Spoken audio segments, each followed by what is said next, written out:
Well, good morning, everybody. Thanks for joining us. First, I want to acknowledge how horrific the scenes from the nation's capital were yesterday. Certainly, there are other things we want to talk about closer to home. However, it was a very dark day for democracy yesterday in Washington, D.C., and I am glad that the proceedings of Congress have been completed as it relates to the presidential election, and the violence and the threats towards elected members, their staff, as well as journalists is very disturbing and completely unacceptable. And I think we'll be dealing with the repercussions of that for some time to come.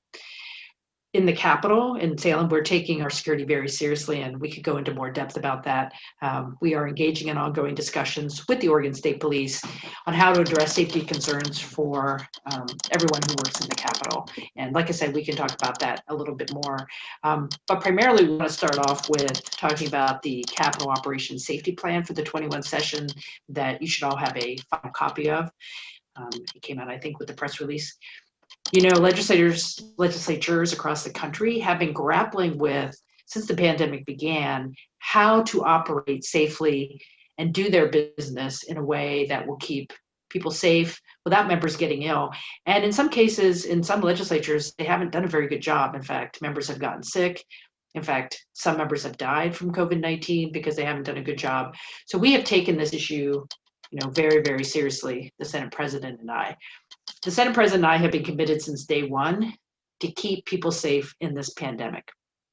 The way we have operated from the early days of the pandemic with the Special Committee on Coronavirus Response, if you recall that back in March and April, how we ran those committees and how we did that partially remotely with distancing in those rooms, to how we've completed 3 successful special sessions in a way that kept people safe, but it enabled us to do the business. That is a testament to our commitment to public health protocols and following the science in terms of keeping people safe. As you know, the Capitol has been closed to the public. It's been only open to authorized personnel since the start of the pandemic in March, and that was been for the protection of public health. As we know, the pandemic will be with us for a foreseeable future. More than 1,500 Oregonians have died from COVID-19, and our state's hospital capacity continues to be stretched thin. There's still a high level of community spread throughout the state, and Marion County has been designated extreme risk for quite a while. We do not want our actions in the Capitol starting this month to make matters worse. And in fact, we want to model best workplace practices so that people's work can get done safely. So the document you have, the Capitol Operations Safety Plan, has been in the works for months. We convened a process back in September that brought together the core teams within the Capitol, the different legislative employees who work from facilities to committee work to all the things that happen to make the branch function. It's been a bipartisan process, Democrats and Republicans participating throughout. We've had nonpartisan staff. We've reviewed plans with the Oregon Health Authority and OHSU, and Oregon State Police have also been involved. Our goals have been twofold: to balance public health with public input and participation in the legislative process. We have focused on safety primarily, and we want to have a plan that focuses on making sure the process in this environment is transparent. We want public engagement, and we want to be able to do the people's work. You can see in the plan that the floor sessions will be very similar to what we have been doing in the 3 special sessions in terms of protocols on the floor, distancing, when members can be on the floor for voting. That has worked well. We will continue that. Committees will begin meeting only remotely, virtual hearings, to do the early work in the session as it relates to committee work. We are adjusting the rules that we follow around increasing the amount of time for when amendments have to be posted, making sure that public hearings and work sessions are not happening on the same day, opening up the public record longer so people can participate if they are, unable to come to the Capitol. I mean, here's the thing. We've had people who haven't been able to participate before because they couldn't take a day off to go to Salem. Now, with everything being remotely, we have equalized the participation in a way that I think is something we want to maintain going forward. But at this point, committees will be virtual at the beginning. We're going to enhance our outreach and communications to the public about our process. one could argue things we should have done in the past, and now we're going to do that at a greater level in terms of making sure everyone understands what our process is, how they can participate remotely by phone or by video. But that expansion of participation by audio or video testimony is huge. It's significant, and it's something I think we'll be modeling into the future once the pandemic is no longer front and center in our lives. Let's see what else. I think what I would just say is we're going to continue to follow the data, what the public health data says. The plan will say that the metrics around the risk factors of having more public entry into the building will be assessed starting in February on a weekly basis, and we will adjust accordingly as we go in a bipartisan fashion with all the caucus leaders to decide how we can allow people back into the building. So this will be an ongoing process, and this document is our framework and our starting point. The other issue you see in the document, it does talk about additional safety planning as it relates to demonstrations. We will have enhanced guidance from the Oregon State Police probably by next week about some of that. And I just want to say briefly about that we certainly won't go into the details publicly about additional numbers of staff in the building from OSP or anything else we might physically do to the building to enhance our security. I think we will keep that under wraps because that is a safety issue. But one of the other things we will be doing is enhancing what we do within the building, notifications for folks, safety planning within the building, knowing your evacuation routes, knowing the things that could happen in the building during a demonstration that gets out of hand so people can feel safer. So we will be having our standard, but at this point, enhanced training with OSP next week with all staff in the building, as well as press. So we will be working on that. Certainly yesterday's activities have really highlighted the need to be very clear about how we keep people safe and still do the people's business. Before I turn it over to the Senate President, I do want to talk about, again, what happened on Monday, December 21st, when we had our third special session. Protesters were able to enter the Capitol unauthorized, and they were focused on disrupting the proceedings, not unlike what happened in the Capitol, in our nation's capital yesterday. We have been waiting to talk publicly about one element of the entry of the demonstrators, and that is that Oregon State Police has confirmed and informed us that Representative Mike Neerman did open a door to allow demonstrators into the building. This was a serious breach of public trust. His actions put staff and legislators and law enforcement in danger. In fact, law enforcement officers were hurt when demonstrators came into the building. Arrests were made. Legislative staff and members felt terrorized by the incursion, particularly our members who are members of color, because the rhetoric of the demonstrators is out of the Trump playbook and very much caters to white supremacist motivations. So people were very upset by that entry into the building by the demonstrators. Representative Neerman's actions were completely unacceptable. This is serious, and his behavior was reckless and dangerous. We are looking into our options of how we can address his actions. We've been waiting for further advance on the criminal investigation, but we are not waiting until that is concluded at this point. We will be moving forward in some form or fashion as it relates to Representative Neerman's actions. So with that, I'll turn it over to the Senate President. I would like to say that every time we hold a pressability or this kind of moment, we're reacting to something that has happened very recently versus for a long period of time.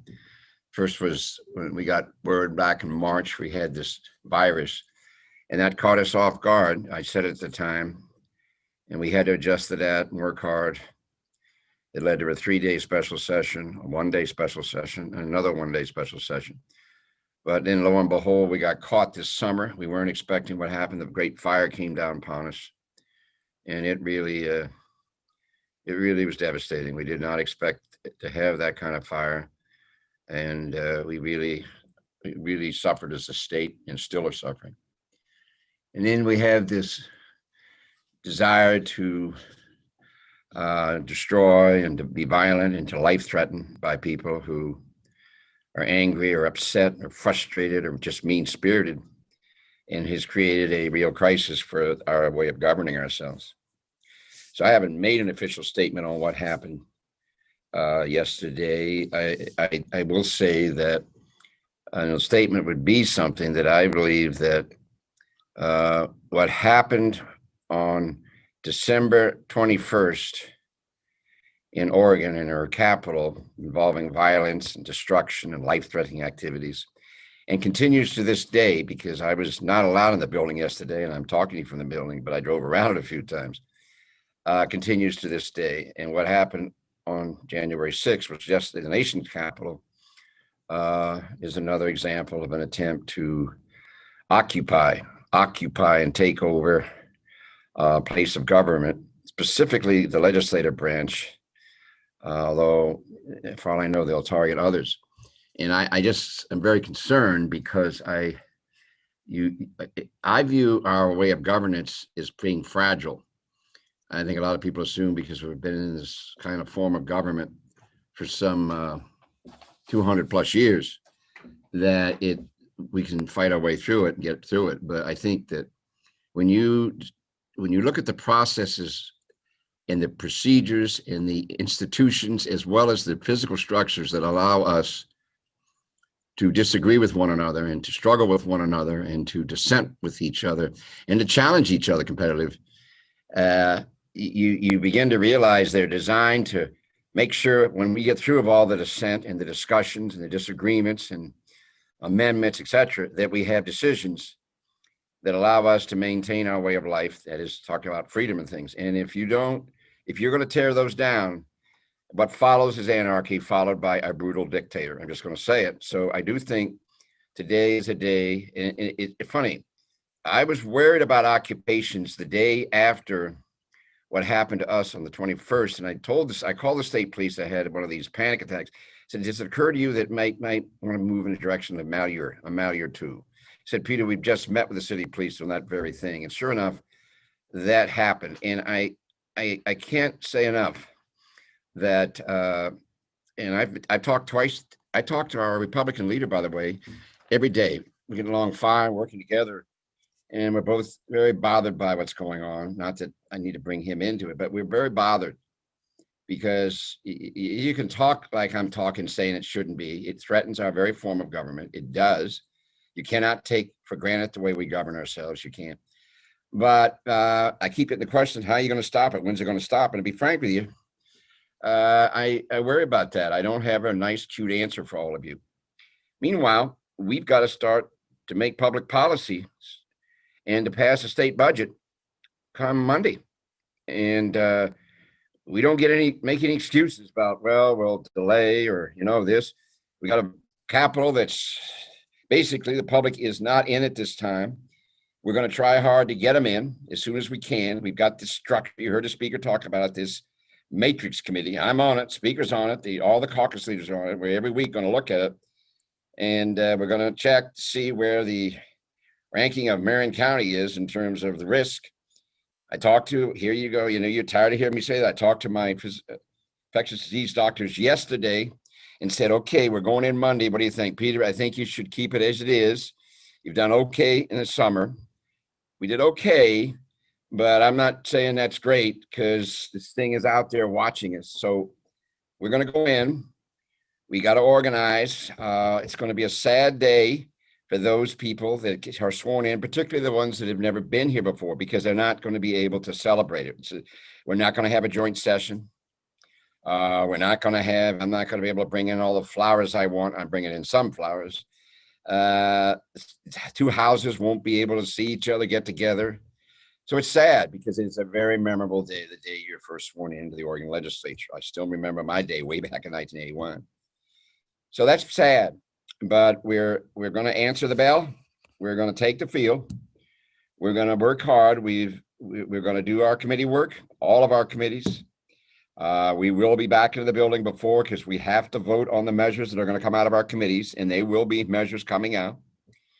And we got to get through this, and we got to we just got to find a way. We're doing unprecedented things, unprecedented. Like at noon today, I've changed the entire caucus agenda for the Democrats. That first, we're bringing in the state police because I really want. There's tremendous interest now. What about that whole area? And so there's just an example of where your life changes daily around this place. We used to think it was because of disease. Used to think of it because there's a terrifying, terrible fire.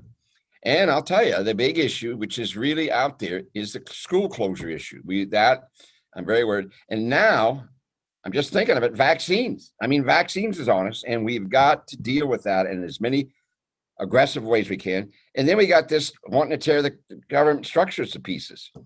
So we don't have to make excuses. We signed up. We chose to be elected. We're going to take oaths of office. I hope we are. Those of us that are supposed to. And, let's have at it. I mean, we got the ability. We know how to do this, sort of. Do we have no playbook? Yeah. But we, in some weird way, those special sessions, Madam Speaker, and even the e-boards, we're going to have another e-board tomorrow. I think it's our 13th one, have taught us how to do some of the things we're doing right now. I mean, I don't think there'd be as many as members of the press in this press availability if you had to be in the same room the speaker and I were in. I just really don't. I've never seen it. I'm amazed at all these people that apparently are here.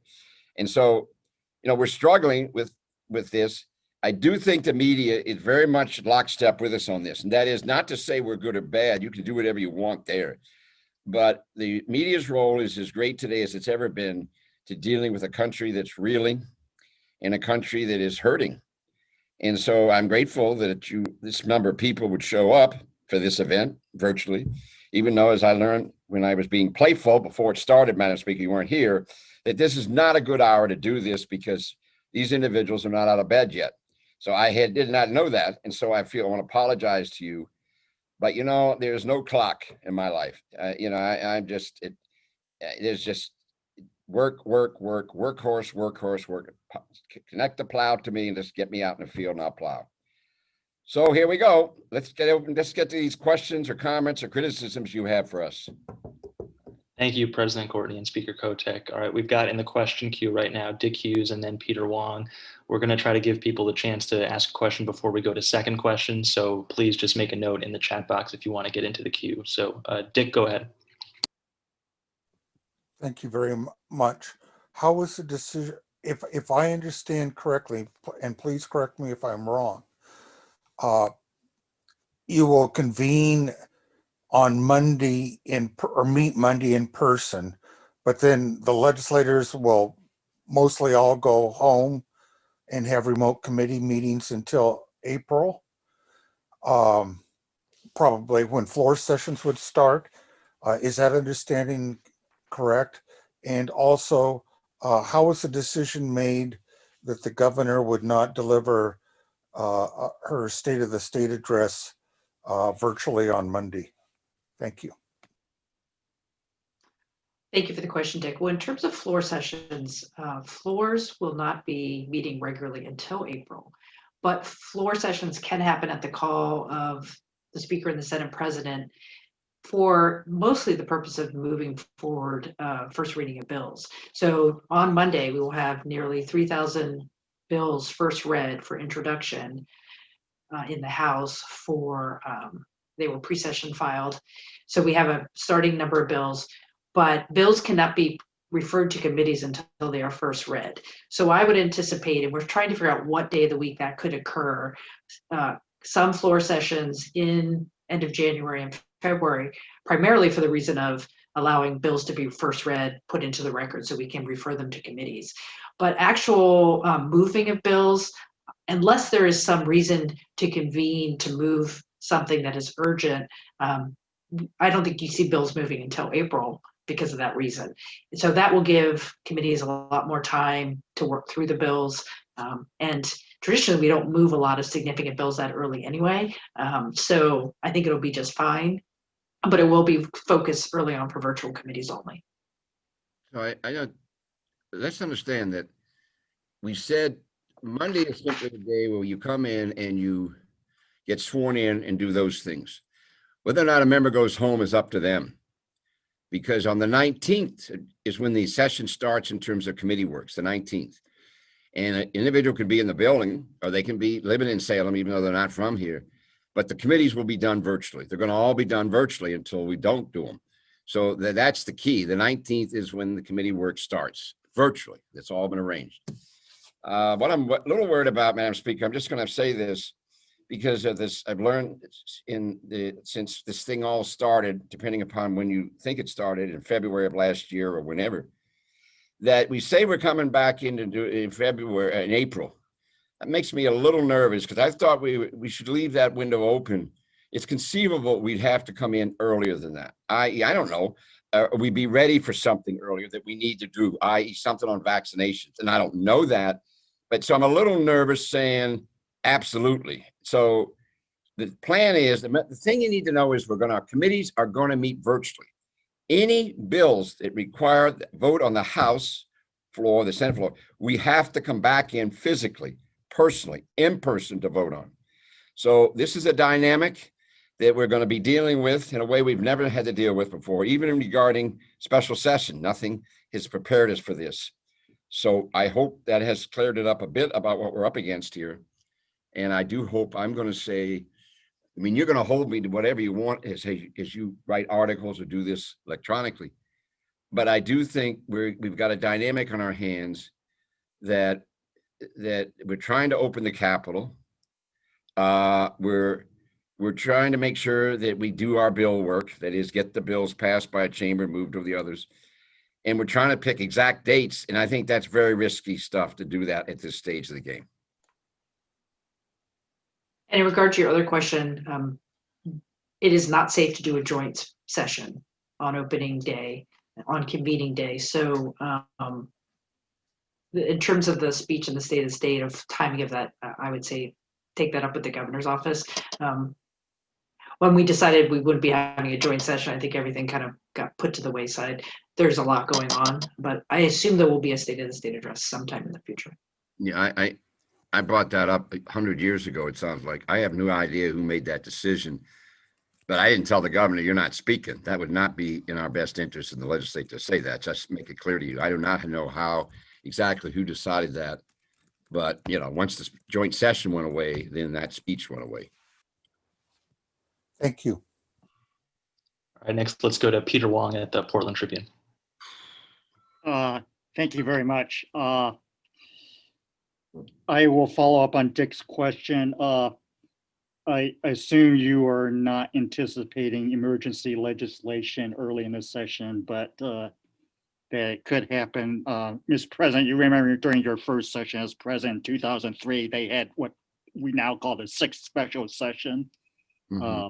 When the economic forecast went bluey and you had another $300 million hole. So I assume that tomorrow's meeting of the E-Board is intended to take care of any urgent budget matters until that point in the session where you folks can vote on the floor. I mean, folks can vote on the floor safely. But I just want you two to discuss the time between tomorrow's emergency board and any further fiscal actions that might be necessary prior to later in the session when you convene as a body. Yeah, so we have an emergency board scheduled for tomorrow afternoon. If you recall, in the third special session, thank you, Peter, for the question. We allocated money to the emergency fund, and some of them in special purpose appropriations for wildfire and COVID response, anticipating that we would need to provide some bridge funding for the first 3 months of this year when the coronavirus relief fund dollars expired. Now, with the new federal package, some of those dollars can be carried over, but there are still some actions we should take related to wildfire and COVID response that we do not want to risk not being able to do for the first 3 months of the year. So that's what you see on the agenda. There certainly will be a rebalance and other budget issues mid-session like normal, but we didn't want to have this gap in funding for very urgent needs. And so that's why we're having the emergency board. And on budget issues, I don't think we'll have a lot of decisions made on the budget until after the May forecast. The March forecast, I think, will be instructive, but I think you'll be seeing a lot of the budget work late in session, but that does not preclude us from having a lot of virtual conversations to discuss options on what to do depending on how the May revenue forecast comes in. Well, Peter, I really like you, but I'm sorry that you've been around as long as I have been, because you brought up something I like to repress and not think about 2003. The point is, I hope I'm adding to what the speaker said. Ironically, we had a meeting yesterday late about, do we do another special session? In addition, and excuse me, do we know another e-board?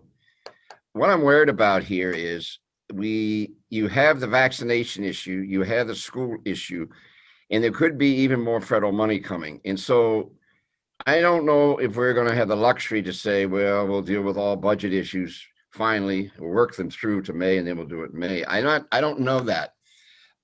When you got the dynamics around vaccinations in schools, just to give you an example, I don't know whether or not we'll be forced to do something in a legislative sense much, much earlier than people would think. So I want to leave that out there.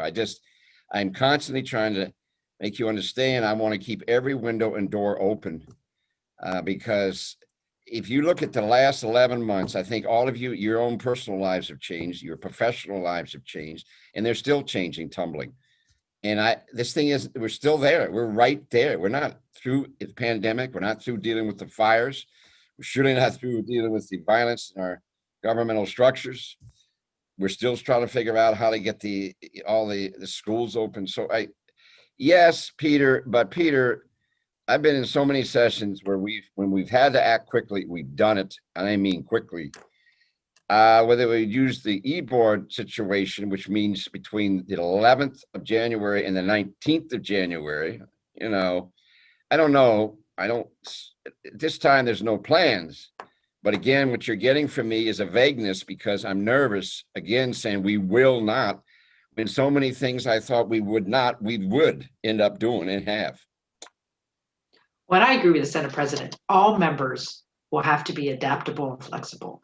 The framework around the Capital Operations Safety Plan provides both clear guidance and flexibility to adapt as the situation hopefully improves through the rest of the session. So, and the more press information we can share in these types of settings, we will, because things are bound to change, and we will have to, every day and every week is a new adventure in the pandemic.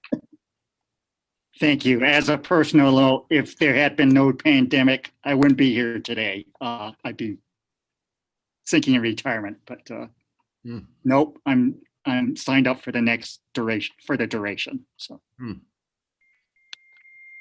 All right, let's go to Dirk Vanderhart at OPP. Yeah, a question for you, Speaker Kotek, just on the thing about Representative Neerman. You have a lot of power as Speaker in terms of committee assignments and all sorts of stuff, but what is the range of possibility as you look toward what a disciplinary action might look like? And would it have to go through conduct committee? Is it something you can do on your own? I just help me understand how that works. Thank you, Dirk. Thanks for the question. Well, first, we've been waiting to give a little bit of space for the Oregon State Police to conduct their criminal investigation, because that is still an option, and that has not been concluded yet. So I can't speak to that, and I don't think OSP is ready to speak to that either. In terms of consequences internal to the building, we are still trying to figure that out. We have consulted employee services as well as the Legislative Equity Office about is this a hostile workplace violation? Should it go through the conduct committee? That's a potential. It could be multiple things. It could be that. There's the criminal sanction potentially. There could be things like what I've done in the past around committees. We are exploring all options, and honestly, we've been trying to get ready for Monday, but this is an urgent issue, so hopefully I'll know more by early next week. Dirk, I think you're on mute if you're asking a follow-up.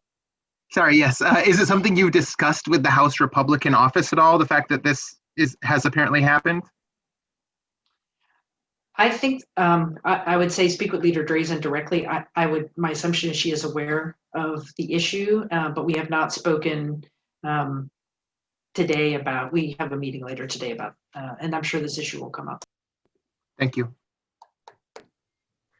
All right, let's go to Lauren Dake, also at OPP. Great, thank you. Thanks for holding this. A question for both of you. Could you give me a sense of what your conversations have been like with your Republican colleagues about this plan to, hold session largely virtually, at least initially? I mean, have they agreed with this plan? Where have they pushed back? And then also, have you had conversations with them about maybe reaching out to their constituents, particularly those who might be inclined to demonstrate outside the Capitol, about ways that they can be engaged even though the Capitol will be closed?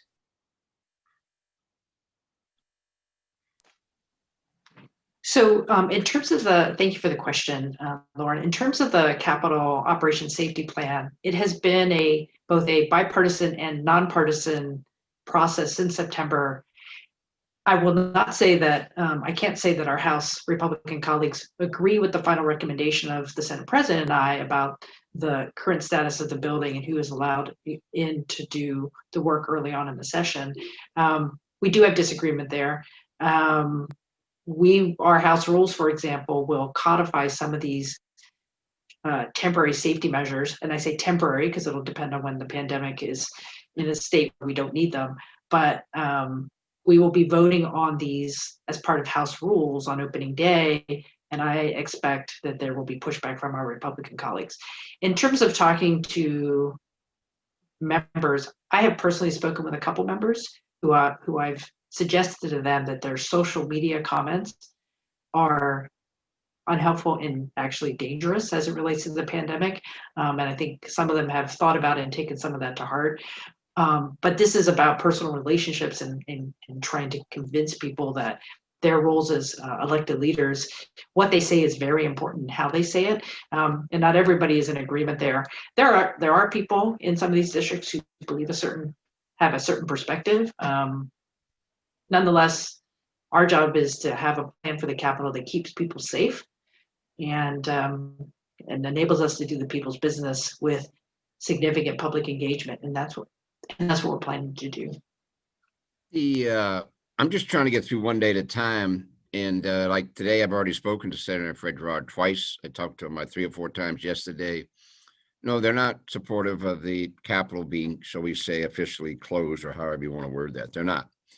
However, I do hope that they understand we have the Matrix Committee, which duty is to try to make sure that if any chance we can start to open parts of it or sometime, that they're on that committee and that they get a chance to really have their say. So, but in good faith, I mean, I'm not going to speak for the Senate Republicans or their leader, but they have already given us physical documents because we asked for input on our plans, and some of the input is clear that they oppose that. And so that's where we're at. And so I want you to understand, though, Monday is a dynamic day because we have to meet. We have to meet. Otherwise, people don't get sworn in. And I'm working very hard to make it an effort that individuals can come to the floor or to the galleries, because the speaker's right. We're passing some major rules involving wearing masks, as well as the use of our galleries to be able to vote and make speeches from, even, I believe I can say that, yes. And they'll be opposed to that, those things. I don't know so much about the gallery as much as the mask issue, among things. But some of the rule changes involving greater notice, more hours of notice, about putting amendments on bills and things, which are positive that all of us are together on. But the fact is, no, we start out in different positions come Monday at 11 o'clock on the Senate floor, because we're going on 11 o'clock, which is much later than we ordinarily would. We go on at 8:30.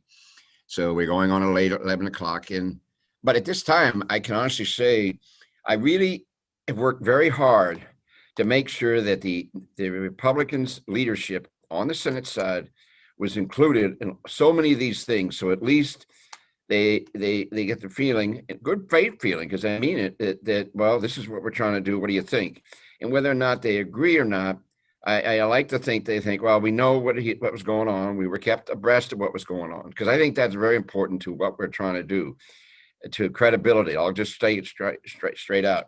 We need each other. We do need each other. Oh yeah. Even if we end up arguing with each other, we need each other. So, that's all I can tell all I can tell you about that situation in terms of where the Senate is. And I hope things work out okay Monday. I'm sweating rocks. I'm worried. I'm nervous and tense because it's my nature. We've worked hard to get ready together. We'll see what happens. And the only other thing I would add to that is just a little bit of historical context is the Senate has had remote voting for a while in your rules, at least the last 3 or 4 years, if I recall. We have not had remote voting in our rules. We will have that added to our rules for this situation. It is something that members have been asking for, Republican members, if they are unable to say get to Salem in the past because of weather or something. We haven't allowed it. We're now allowing it. The video testimony issue is something that we honestly haven't prioritized as much as we probably should have. And now it is what we have to do. And that has been a Republican ask for quite a while as well. So there is an upside to this. And there's not going to be complete agreement on the way we're going to operate. And that's just the way it is. Thanks. All right, let's go to Sarah Hurwitz at KPTV. Hello, thank you so much. You mentioned that next week there will be enhanced training with OSP in the building. Can you talk a little bit more about that? Give more of an overview of what that will look like? Sure. Well, organizational week is what our organizational days after we convene and get sworn in. We have traditionally over the last, I don't know how many years now, had several days of training. Portions of them they're all going to be remote. We've always had OSP training, at least since I can recall, which talks about they have been primarily what you should do in a shooting situation, what you should do to keep yourself safe in the building if there is a violent intruder into the building. So that has been there before. When I say enhanced, we're going to expand that and talk about the things that are coming around. Internal building notifications, things that you might want to do differently depending on the demonstrations. People are scared. People are concerned. And I'm not just talking about members. I'm talking about staff. They want to know, many of them will not be in the building, but for those who will be in the building, they want to know what they should be doing. So when I say enhance, it's like, what can we do to keep ourselves safe? What do we need to make sure when we walk into the building, should be only people who have key cards, things that I think are very common sense approaches to keeping the building safe. So that's what I meant by enhanced, because we have had training in the past around the overall safety in the building. So Sarah, I'm looking at a document that went out on January 5th of this year to the chief of staffs for the speaker, myself, and it involves, headlines wise, the plan involves entrance and exit information, building notification information, evacuations. The evacuations is big and new. I'm not sure we've ever spent much time on evacuations. Now it has become a big deal. For example, I'm looking at one thing here, dealing with false alarms. There was a false alarm on that special session day, and members were all over the place. What do we do? What do we do?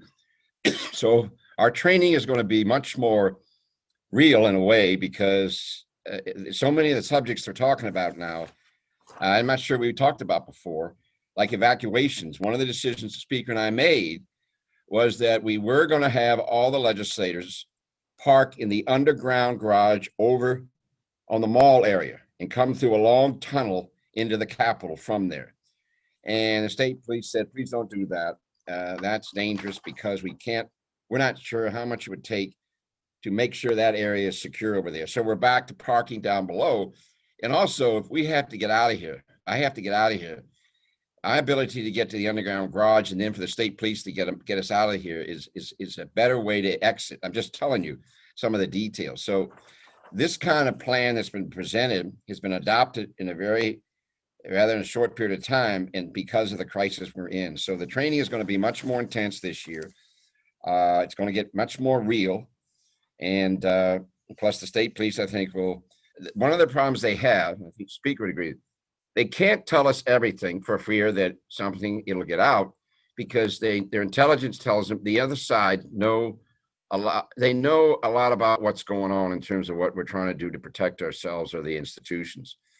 And that's just the way it is. And they do not want them to know about all the areas that we're encroaching, because if they did, it would compromise their ability to protect this, our exits and entrances, compromise our ability to deal with how members get out of the building. So the training is going to be very dynamic, in my opinion. You know, just I mean, like here, like I said, dealing with false alarms, information notification to remain in place. So what happened last week, or when we had our session, is that false alarm, don't leave your offices, but you got to get the word out. Don't move. And there's an example where I'm not sure we've had that kind of specific training before. Thank you. I just had one quick clarification. You were saying that some of this will be virtual. Can you explain that? So will OSP be in the building, but then some people will be watching it virtually, or how is that working? My apologies for being unclear. Thanks for the follow-up. All of the trainings will be remote. We have a set of mandatory trainings, of which the training at OSP is mandatory, and it is being held at a time specific virtually. We have other training modules that people need to complete virtually that they can do at their, you know, they could do it, you know, late at night, as long as they complete it by a certain date. So we have two types of training. So I'm sorry for the confusion. They're all going to be virtual, except some of them will be time specific, and OSP will be doing 2 time specific trainings of the same type of training, so people can get that. I think members will be paying a lot more attention this year. Thank you. All right. Next, we'll go to Maggie Vespa at KGW. I appreciate it. And my question was largely answered just now, but I do have just a couple of quick follow-ups. Granted, this may be a moot point, at least for a while, because of restrictions tied to the pandemic, but can you tell us when members of the public might learn, or do you know at this point if there's a timeline on when sort of new restrictions as far as access to the Capitol for members of the public might be released, or when you might know what those protocols might be moving forward? Again, that's kind of assuming we're in a normal world situation where lawmakers are going into the Capitol. And then second, and we talked about this, I think the night of the 21st, when you both had your press conference, just, it's a bit of an emotional question, but just the idea that this has to happen, given that our state Capitol has been open to the public, it's the people's building, and now we're sitting here having conversations where that may not be the case moving forward. What is that like, just to sort of wrap your minds around, especially after yesterday?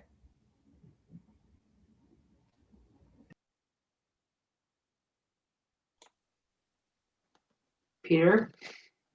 Well, my moment of sadness or emotion took place. I mean, the magnitude of the situation, when I saw the broken window, the door, was one thing. But I think the thing that really brought it all home to me, and so I'm sort of numb, I'm just going to be frank with you, Maggie, I'm numb, is that I took a picture in the rain last week, I think it was in the rain. I went by, driving by the front of the Capitol, and here's this forklift lifting, or whatever device, lifting these cement blocks. And I said, oh my word, it's real. And so I parked my car and I got out and I took a picture of they're barricading the front of the Capitol right now. And I've driven by it several times since then, because I only live 2 miles from the Capitol. I have that luxury, so to speak. And I'm still numb about that. That's the symbolism, the visual of that is something.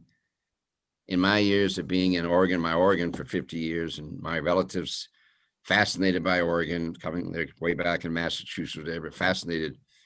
And to have that happen symbolically to me was the ultimate statement that, oh my word, it's here. And poor Oregon now has to close up. So I'll just leave it at that. What happened yesterday in the nation's capital, it didn't surprise me. I'll be very frank with you. And I can almost say I expected it, something like that, because of what had happened here. And I was convinced that this taking state capitals, that they were going to try it. The issue of when we're going to talking to people, Maggie, about opening up, all I can say is I got so much written material here. I think, Madam Speaker, and I don't like this timeline, we probably are not going to be able to make any move about opening up, whatever that means, until March, maybe, if I'm not mistaken, Madam Speaker, because we anticipate the committee is going to start meeting every week, I believe. Now, let me be careful here, Madam Speaker. It's either in February, if it's not, it should be March. And I'm talking about the Matrix Committee, Maggie, this committee, which is going to have a very serious role on it to deal with. That would be the first time you could start to see, in case if the incidence of the virus in this county and other areas, as well as our infectious disease, are saying, all right, you could start to open it up. But I don't know before then. And how do you get the word out? Well, right now we have a system that puts online the bills we're considering and our amendments, as well as public hearings. It's all there. It's been used to the extent that, and I think this is right. I don't mean to just brag on it, but in the last special session, Maggie, we heard over 100 Oregonians testify and 550 pieces of written testimony received. So what I'm saying is, I think we're doing something good right there, but maybe not, And I can't appeal to the world that you're part of, the world of journalism, which is almost almost a branch of government now during this crisis, to help us with this, getting the word out. But I can't, Madam Speaker, you can go further on that. I just don't know specifically. Yeah, I'll tell you what, look to see in the middle of March, we'll start to open up the Capitol. I can't say that today. I'd like to say it, but I can't. Well, and again, I think the framework, and I agree with the Senate President, we don't know. We want to be adaptable. There was a lot of conversation last year when we started the process of looking at all the different scenarios. And some of that is captured in the appendices of the operations plan to give us a roadmap. Well, if things improve, what are our options?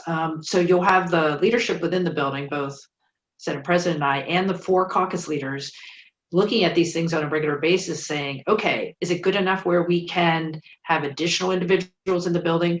Right now, we're starting off with authorized personnel only to limit the number of people in the building for safety reasons, both pandemic and public safety in terms of managing. Frankly, the dynamic of the pandemic is difficult enough, but to also have the threat of domestic terrorists trying to disrupt the democracy of the building is a whole added extra dynamic to complicate things. So we're going to take that all into account. We want to, because if you can't provide equal access once more people are allowed in the building, then that's also a problem. So if you're an individual in a high risk category and it's not safe enough in the building, you're not coming in. That's not proper access. So we want to make sure there's equal access. And what's good about the remote testimony, both by phone or by video, that's an equalization. You don't have to be a paid lobbyist. You can do it from the comfort of your home. You can watch all these things at your leisure. These things have been streamed before, but you can go back and watch it. We're creating a whole new level of public engagement that I think is going to help us do our work better. So we're focusing on that right now, and we will adapt as hopefully the public health metrics improve so we can allow additional individuals into the building as things improve. All right, let's go to Hillary Baroud at the Oregonian. Hey, thanks for taking my question. So I was skimming the operations plan and have not found this yet. What is the plan for introducing new legislation? Are you just going to do gut and stuff and you have plenty of correct relating clause bills out there? What is the plan for that? Were you going to hold periodic floor sessions to do those first readings? Thank you, Hillary. I think we'll have to, and it'll depend on how many bills. I think a lot of people did pre-session file. I think it's a pretty substantial number, so we don't have a good idea about how many bills will follow, but we will have to do periodic first reading only floor sessions. I think in February, we just haven't figured out what day of the week we'll do those to allow bills to be referred. But at some point, the deadlines are going to be such that past February gets a lot more difficult. In terms of, the usual practice of maybe taking an underlying bill and replacing it, that's an amendment. We will have increased notification for amendments. So because when you're not physically in the building, maybe your ability to find out things will take a little longer. So there will be increased notification. Right now, it's a 1 hour notice for amendments. We're debating what that's going to be on both sides, but it will be bigger than 1 hour. So that should address some of the issue there. The thing that has me worried is that I keep thinking, okay, you did a 3-day special session, you did 2 1-days, you're ready to go. Well, we're not. And I'll tell you why. In a special session, there is one committee, one joint committee that handles the bills. The Speaker and I have been on that 3 times now. It's one bill. Guess what? Not this time, Peter. All the committees are going, all of them. And I mean, the schedule is out when they're going to meet. We had to coordinate it with the House. House had to coordinate with us. Yet all those committees are going to start. That is a whole different world for us, a whole different world. So when you say gotten stuff, you're already at a place where I wasn't even. I think you got to start your first public hearing. The bills that are in, they'll be read on my floor, the Senate bills on Monday, and they'll be referred. But this thing will be a churning process. Legislators, I hate to tell you this, well, I don't hate to tell you, I just think to tell you this. The fact that we're in a pandemic, the fact that we've had a bearable fire, the fact that we've got threats, the number of ideas they've got that they want to do has not decreased. I have a feeling, Madam Speaker, I haven't counted them yet, but I think because one of the big pressures that we came under, I did, is you ought to limit bills. And we talked about it, but that didn't go over very well. But so I don't think, Hillary, that we know enough now. I do know we're going to adopt a rule on Monday in the Senate that says if you want to amend a bill, I hope I'm saying this right, Peter, that you have to make sure there's 24-hour legitimate notice of the amendment using the processes we have to announce publicly what we're going to do. That is a good faith attempt to recognize the building is not totally open the way we think of an opening, but it's also a good faith attempt to make sure that the technology we're using is underway and going well and being sure the word gets out. So. And just some technical things that you might not have completely picked up on, but our committee service folks in Legislative Policy and Research Office, we will have a way to automate for people to sign up for testimony that we haven't had in the 3rd special sessions. Keeping the record open longer will allow for people, because originally, when it's been physical public hearings, the public record closes when the committee closes. We're going to be keeping it open so people who might be watching later that day want to, email testimony in. So I think we're just going to, frankly, have a lot more public engagement than we have had when we are physically in the building. All right, next we have Lisa Balick at Coin, and we're close to 11 o'clock, so this may be the last question. Not for me. Good morning. Thanks for having the opportunity to give us some information. A couple questions is for both of you. Do you have any staff or know of any lawmakers who've said they will not attend in person next week or when the session starts? Lisa, thanks for the question. We always have a couple people for family reasons or other reasons that aren't there for opening day, but we are constitutionally required to show up in person to get sworn in and to organize. At this point, other than maybe a member who is on an extended trip, we will have everybody there. So the speaker is very cordial and polite, thanking people for their questions. I wish you hadn't asked that question, Lisa. So, I mean, I do like you. We go way back. So I don't mean to be fooling around. I'm looking at the number of Democrats here. 1, 2, 3, 4. And the number of Republicans, 1, 2, 3, 4, 5, 6, 7, 8, 9. That are supposed. Wait a minute, I'm wrong. I shortchanged the D's. Doing this stuff on both sides of the pages gets the old guy confused. 1, 2, 3, 4, 5, 6, 7, 8 Democrats, and 1, 2, 3, 4, 5, 6, 7, 8, 9 Republicans are supposed to be sworn in on Monday. We're definitely going to be short one because Senator Olson has resigned effective Sunday, and there hasn't been time to replace him. So we're going to be at 29 for sure. I do not know how many members are going to be on the Senate floor on Monday. I do know there will be a quorum.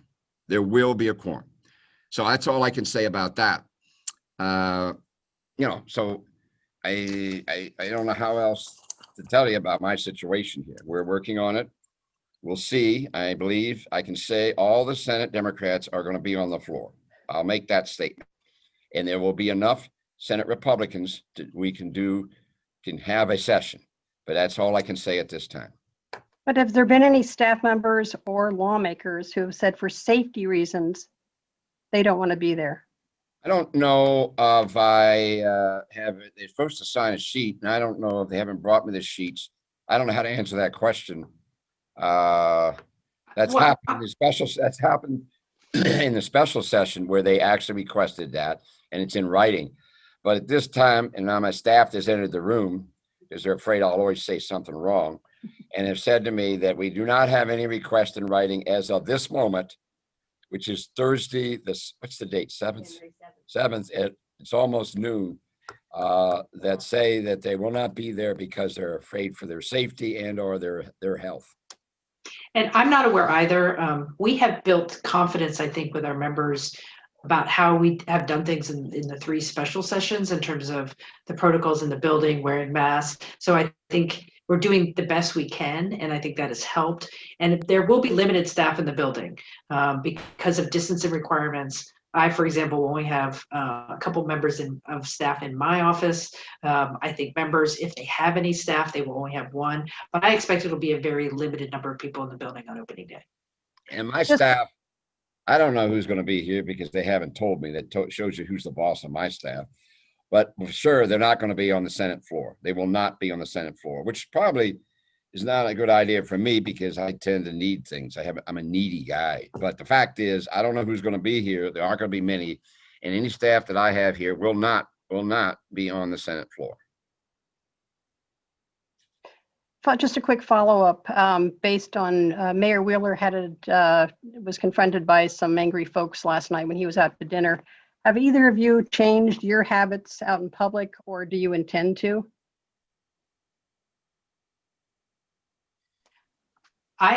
In my household, we have very limited activities outside our home to model best behavior, other than grocery stores and things like that.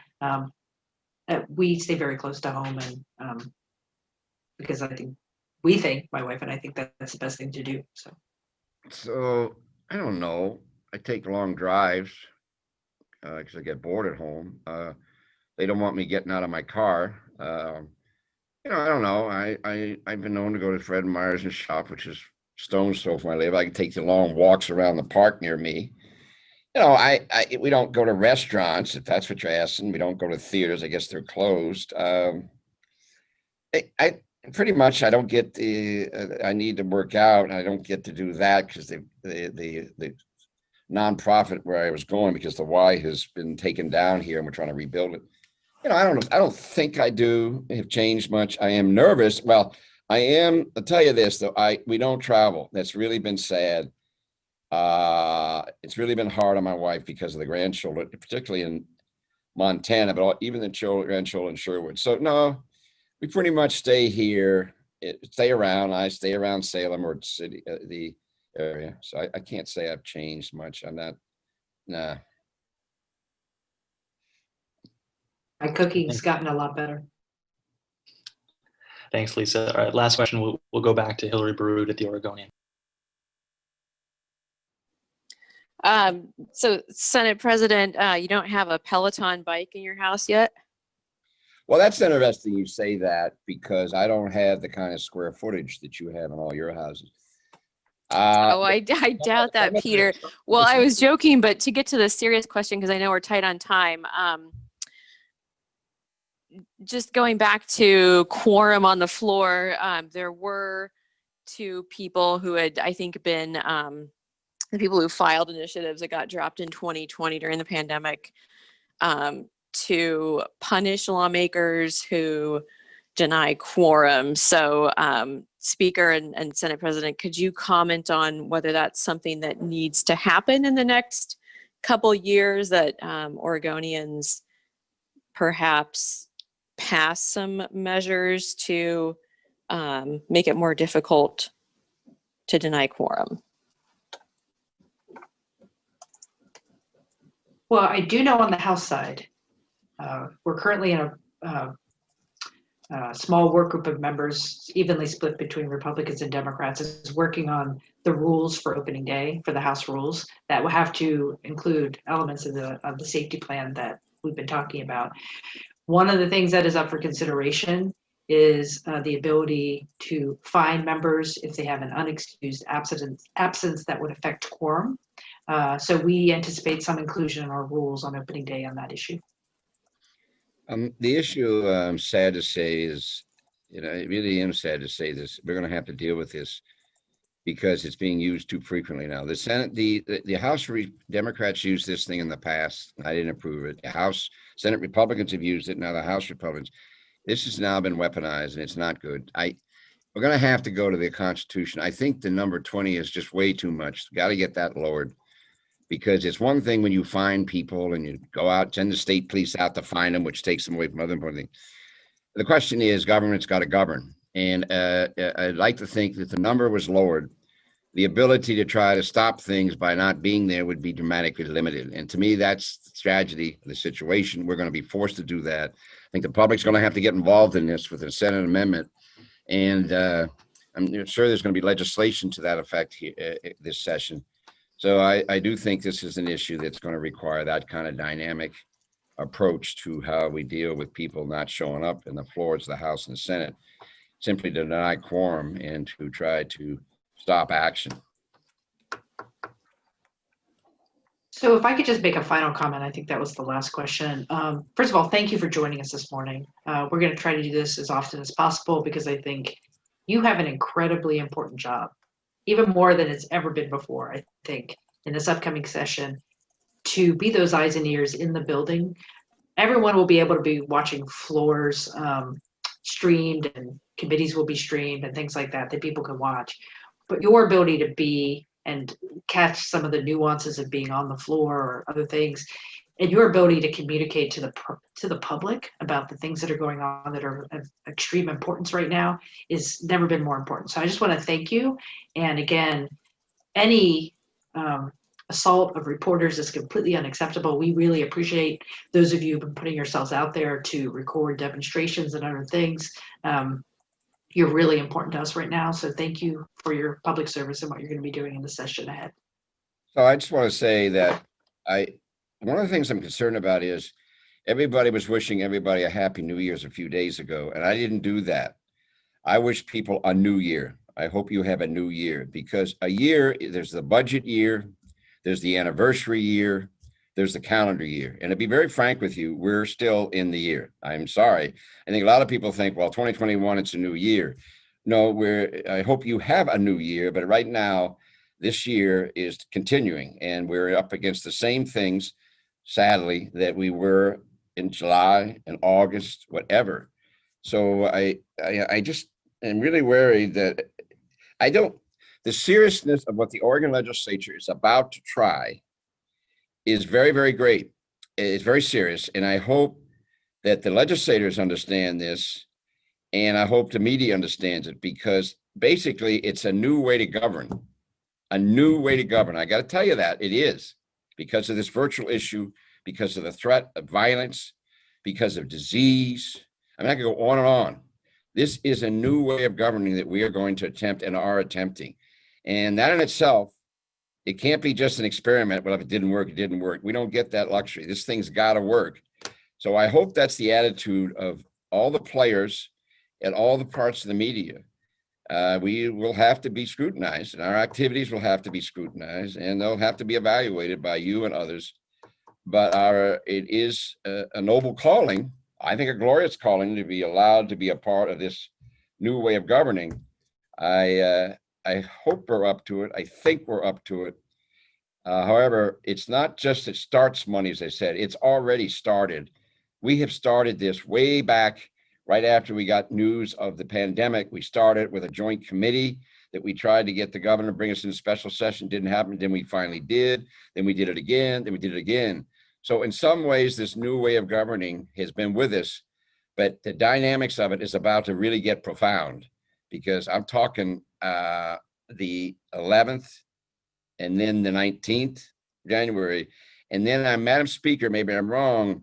Is it June 27th? It's supposed to end or signing die, at least it'll be in June, probably. That's a long time to be trying to do what we're trying to do. Hopefully we'll make some adjustments before then, but I can't guarantee it. So thank you all for being here. And I'm willing, if you want to come after me, either with more, you please feel free to do so. You can call me on my cell phone or whatever. And with that, I guess I'll just let everybody go. And I wish that more people you had shown me your pictures. I didn't get to see. Well, we'll see you at eBoard tomorrow, so stay tuned. Oh, look, there we go. Thanks, everybody. Have a good day, and we'll see you, if not tomorrow, Thanks, Monday. everyone. All right. Thanks. Bye.